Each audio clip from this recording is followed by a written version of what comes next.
Y creo que es importante reconocer que esta jugada de Estados Unidos, la que Brzezinski expuso en 1997, formaba parte de un rompecabezas mayor. Era el tablero de ajedrez global, no solo una cuestión europea. La creencia en los años 90 en Estados Unidos era la unipolaridad, que existía un único hegemón global, Estados Unidos, y que el papel de ese hegemón era asegurarse de que nunca fuera amenazado por ninguno de sus rivales en el futuro. Una parte de esa estrategia consistía en acorrallarse a Rusia, rodearle a Reino Madnero, y sostenerse para de competir en la vacancia de un estado de orden menor. Russia a third-rate power or less. Brzezinski openly opined. Brzezinski hablaba abiertamente de que Rusia se fragmentaría en varios países débiles, unidades separadas que se unirían en una especie de confederación, ni siquiera una federación, sino una confederación formada por una Rusia europea, una Rusia siberiana y una Rusia del lejano oriente. Soñaban con que Estados Unidos gobernara el mundo, y esto era una parte de ese plan. Los verdaderos soñadores, los ilusos, llegaron a ser conocidos como los neoconservadores. Pensaban que Estados Unidos reduciría a Rusia a una potencia de tercera categoría o la desintegraría por completo, y que dominaría Oriente Medio. Esa era una parte importante del proyecto, especialmente con una orientación sionista, porque Estados Unidos fue a la guerra repetidamente en nombre del Gran Israel, lo cual resulta extraño y casi inimaginable, pero formaba parte del manual neoconservador.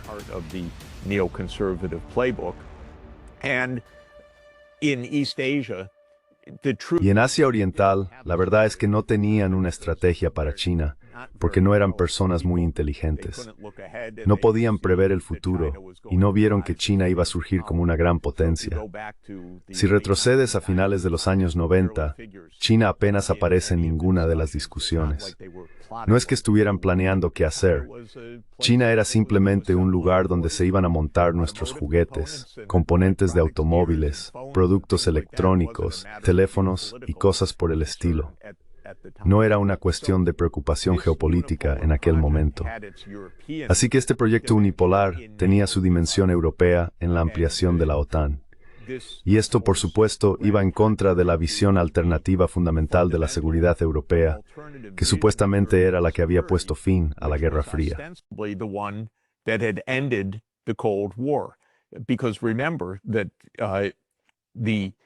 Porque recordemos que el final de la Guerra Fría fue la reunificación alemana en 1990, basada en el marco 2+4. El objetivo de ese acuerdo era la seguridad indivisible en Europa, es decir, que no habría bloques. De hecho, fue bastante explícito por parte de Estados Unidos y Alemania que la OTAN no desempeñaría ningún tipo de papel como bloque estratégico en el futuro. Estados Unidos le dijo a Gorbachev: no nos aprovecharemos de tu decisión unilateral de poner fin a la alianza militar del Pacto de Varsovia, ni de tu debilidad económica y financiera a comienzos de la década de 1990. Tendremos una seguridad indivisible. Varios tratados y acuerdos en el marco de la Organización para la Seguridad y la Cooperación en Europa definieron ese tipo de seguridad indivisible.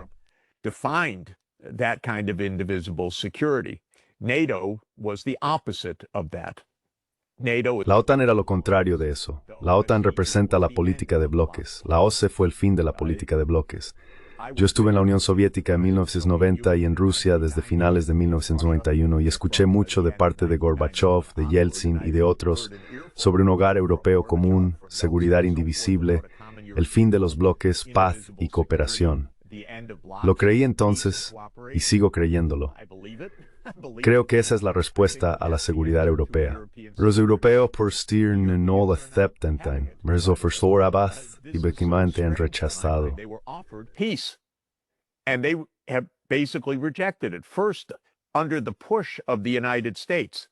Primero, bajo la presión de Estados Unidos, dijeron que sí, que preferían la hegemonía estadounidense a un hogar europeo común. Tomaron esa decisión. Tenían dudas y reservas. El verdadero enfrentamiento se produjo en la cumbre de la OTAN en Bucarest en 2008, cuando Estados Unidos dijo: ha llegado el momento, vamos a impulsar la entrada de Ucrania y Georgia en la OTAN. La canciller Merkel y el presidente Hollande dijeron que no era una gran idea. George Bush se impuso y dijo que lo harían. Ellos respondieron, de acuerdo, lo haremos. Fue entonces cuando prevaleció el hegemón estadounidense y la idea de cualquier tipo de seguridad indivisible desapareció por completo. Así que cuando se pregunta qué significa ahora la seguridad para Europa, Europa necesita un acuerdo de seguridad que no se base en bloques. Europe needs a security arrangement not based on blocks. But Europe can't get its head around that. And by the way, Europe Pero Europa no logra entenderlo. Y por cierto, Europa ha cometido ese error tantas veces. Hay una especie de obstinación en Europa. Estoy releyendo la historia de cómo Polonia se negó a formar un acuerdo de seguridad común con la Unión Soviética en 1939, incluso cuando la Alemania nazi estaba a punto de destruir Polonia. Pero Polonia odiaba tanto a los rusos que ni siquiera consideró buscar protección en la Unión Soviética en 1939. Si se mira hacia atrás, es completamente suicida. Y Europa es simplemente un lugar difícil. Todos se odian entre sí y por eso no pueden imaginar una seguridad colectiva. No pueden imaginar una seguridad indivisible. Ahora bien, ¿qué recomiendo para esto? Now, what do I recommend for this? I recommend that the Europeans have direct diplomacy. Recomiendo que los europeos mantengan una diplomacia directa con Rusia. Y por cierto, recomiendo que no pongan la seguridad europea literalmente en manos de unos pocos políticos de los estados bálticos. Eso sería poner la política europea en manos de las personas más rabiosamente rusófobas de todo el continente. Pero si Europa mantiene su rusofobia, no habrá seguridad para Europa. Y si Europa no se implica en la diplomacia, no habrá paz para Europa, haga lo que haga Estados Unidos. Así que cuando me preguntas cuál debería ser el acuerdo de seguridad europeo, es que los europeos comprendan que Rusia no va a desaparecer. Rusia forma parte de Europa. Russia is a part of Europe, and it has been geographically. It is. Ha sido geográficamente una parte de Europa, al menos hasta los Urales. Y militarmente, culturalmente, diplomáticamente, geopolíticamente, financieramente, económicamente lo es. Si los europeos creen que Estados Unidos va a hacer que eso deje de ser así, bueno, esa era la idea de la Guerra Fría, pero eso ya pasó. Así que si Europa espera que Estados Unidos repita la Guerra Fría, que se olvide. Estados Unidos está cansado, tiene enormes déficits presupuestarios. Rusia no se considera, aunque entonces se la considerara erróneamente, una amenaza comunista global. A Estados Unidos simplemente no le interesan los odios europeos. Así que deberían hablar con los rusos y averiguar de qué trata realmente su seguridad indivisible. And figure out what their indivisible security really is about.